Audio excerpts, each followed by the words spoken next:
Welcome. In this video, we're going to understand how businesses decide which market segments they want to target, and then how they go about targeting those market segments, including how they differentiate their products from those of competitors and how they position their products in the minds of consumers. So, here are our learning objectives. By the end of this video, and certainly by the end of this week, you should be able to do these things. So let's start with targeting. What do we mean by that? Well, we're talking here about businesses evaluating all of those segments that we heard about in the previous video. So this is where businesses will decide what are the advantages and disadvantages of choosing to target different market segments. And that could be around the size of the segment. Is it big enough to be profitable? It could be around whether that market segment is growing or getting smaller. It could be around the structural attractiveness of that segment. Is it ever going to be profitable enough? Or it could be around the company objectives and resources. Do we have the resource to target this new segment or not? So when selecting those target market segments, businesses will choose a number of segments usually, and those come together to form the target market of the business.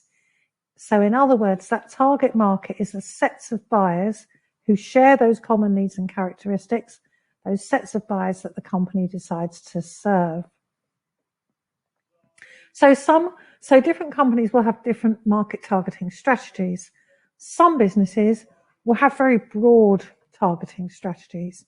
In other words, they will try and target almost everyone. A company like Coca-Cola, I think, is a good example of this. They mass market that product. They don't differentiate their product for different markets. They sell the same Coca-Cola all over the world to all kinds of people. At the other extreme, there are companies that target in a very narrow way, maybe to very small groups of people. We call this micro-marketing, maybe on a very local level or even to individual people. So, for example, perhaps I'm a high-class dress designer and I design wedding dresses. I'm only targeting the very top income level of people who probably live in my locality and who are very soon going to be getting married. A very small, very focused target market. Of course, most businesses choose a strategy that's somewhere in the middle of that, don't they? They choose a number of segments that fit in with the objectives of the business. So when a business is choosing its targeting strategy, it has, of course, to consider what resources it has as a business. Can we afford to go out and target multiple segments or not? Are we big enough? It might also consider its own products. Can it produce different products for different markets, or is it limited in its resource, its ability to do that? What about the products that the company is offering? Are they new products at the beginning of their life cycle? Or have they been around for a while and their attractiveness is beginning to decline in the market? And it's not just about the business either. What's happening in the market as a whole? Is it steady or is it very variable at the moment? And of course, what are competitors doing?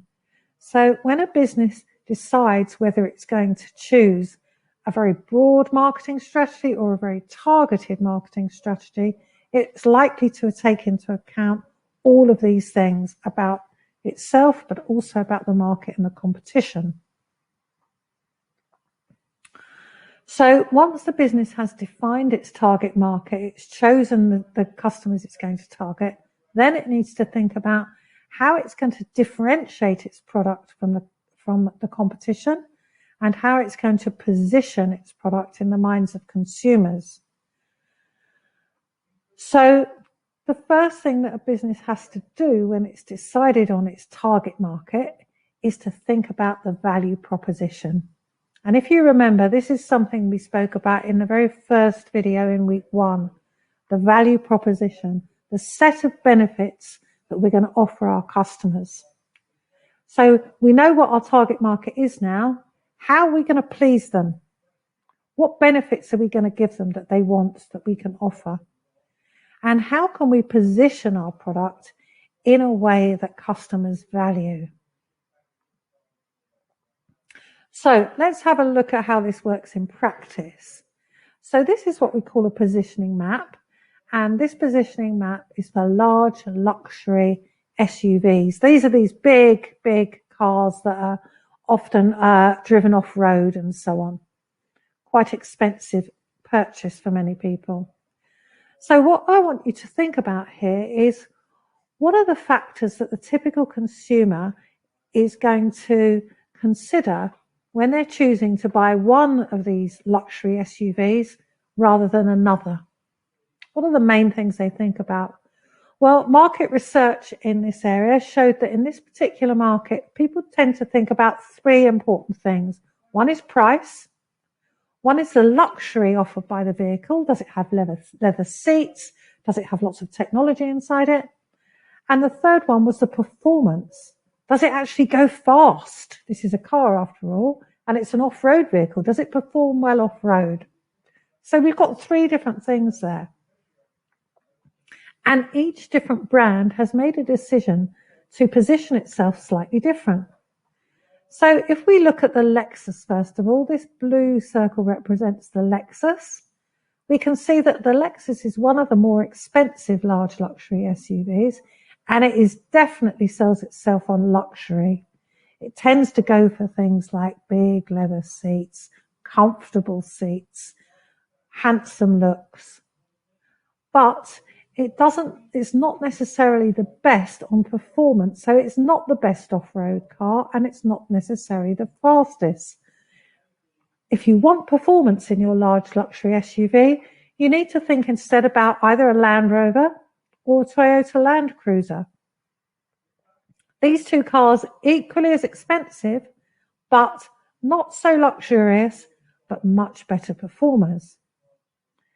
If you're not sure, do I want luxury? Do I want performance? Maybe I want a bit of both. If you're one of those people, then you may be more likely to go for the Cadillac. That's the grey circle, because the Cadillac is a little bit less expensive, but it has a balance between luxury and performance. So what these different brands have done is they've each differentiated themselves from the competition, either by focusing on luxury or by focusing on performance, or by having a high price or a low price, or a combination of those things.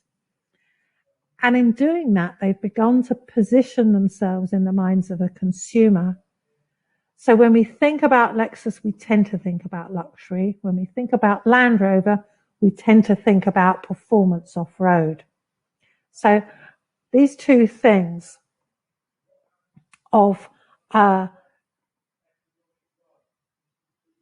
positioning and targeting, definitely differentiation and positioning definitely go together. So how does a company choose what it wants to do? How does Lexus choose that it wants to be luxury and not performance driven? Well, the first step is to identify how could we possibly differentiate our product. You know, if I'm selling Coca-Cola, what are the things that people make their choices on there? Probably taste is one. Maybe the health benefits of the drink could be another, and the price again might be another. So it's about identifying what those different competitive advantages could be, and then it's about choosing the right one for our business, and from that selecting the overall positioning strategy. So when we're thinking about what are the possible differences, what are the possible competitive advantages, it's going to be things like this. It's going to be things like price. It might be providing more benefits that justify a higher price. But of course, firms can differentiate in all kinds of ways. Let's think about a company like Amazon, for example. I think that Amazon differentiates itself by stocking almost every product that you can think of, and by pretty much guaranteeing that it can distribute it, that it can get that product to you tomorrow. So that's, if we compare that to a company like Apple, for example, I think that Apple differentiates itself based on its image and based on the quality of its product. So we know when we buy an Apple product, we expect it to be high quality, and it provides us with that image of coolness that we like. So businesses have to think about which are the value propositions that are best for us. And in doing so, here are some of the choices that they have, I think. And really what we're doing here is we're balancing price against benefits. Of course, there's nothing down in this box in the corner here because it's very difficult to have a low price, but lots and lots of benefits. So let's have a look in a bit more detail and see what some of these mean in practice. So more for more. More for more is about providing one of them really high quality product or service, but also charging that higher price to cover those higher costs. So selling your product or service as high quality, high price. Or a business could choose to go for more for the same. In other words, and this is really what lots of businesses would love to be able to achieve, but they're not all successful at it. This is about trying to offer high quality, but at lower prices. And again, if we think of the mobile phone market, companies like Apple and Samsung are market leaders.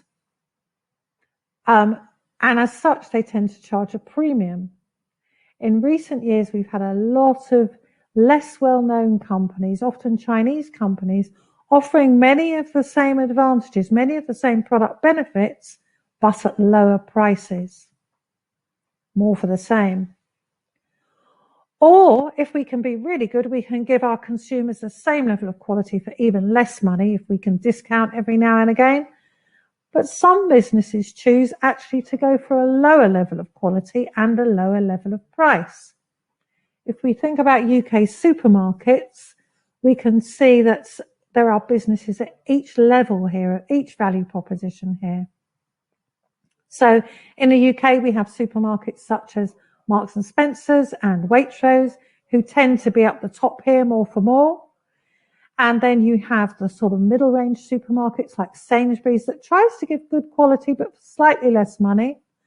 And then at the bottom, you have the newest entrants into the UK supermarket industry, like Aldi and Lidl, who say to their customers, look, we're offering you really high quality products, but at a really low price.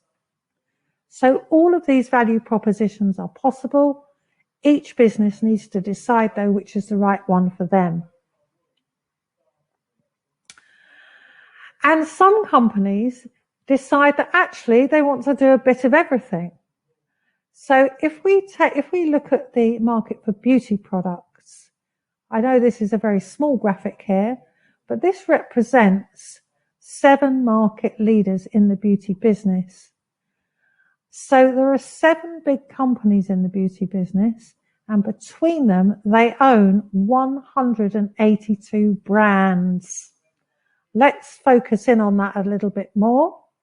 Let's have a look at Estee Lauder, for example.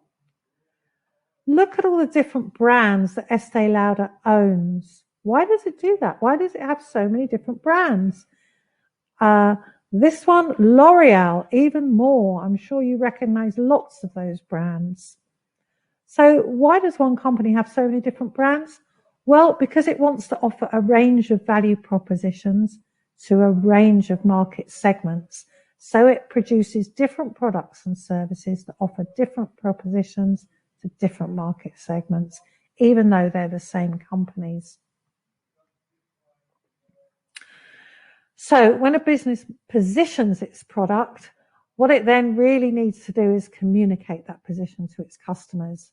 And they do that by developing a positioning statement. And this is some kind of summary that's memorable for the consumer, that helps the consumer to understand what the market offering is, what the value proposition is. So take a company like Evernote. It says Evernote will help you to remember everything, to capture anything, you can access it anywhere, and you can find things fast. So that's 4 really simple ideas that help us to understand what Evernote is. So a positioning statement in general will summarize the company or brand positioning. So the positioning statement tends to take this format. It says that we as a company we're going to target this market segment and we're going to fulfill this need. Our brand or idea, they'll describe their brand and idea, and then they'll describe the point of difference. And that's what Evernote is trying to do there. It's made explicit its name, its brand. It tells you what the product does. It tells you how it differs from the competition. So everything that the company's marketing mix does, and what I mean by marketing mix is the way it puts its product or service together, the features of the product or service, the pricing that it charges, the way it gets that product to its customer via the high street or online, and the way it promotes its product, all of those things must come together to support that positioning strategy. All of those things must focus on meeting the needs of that target segment and of very clearly differentiating the product from the competition, and they must clearly aim at building a picture in the customer's mind, a coherent picture of what that offering, what that market offering, what that product or service represents. And businesses are very careful to try and maintain that position. They really take a lot of effort to be consistent in their communication of that position, and they monitor that position to make sure that they're successfully communicating it to their customers. Okay, so this week we've covered quite a lot. We've learnt about what a customer-driven marketing strategy is. We've understood that there are different ways in which a business can segment the market.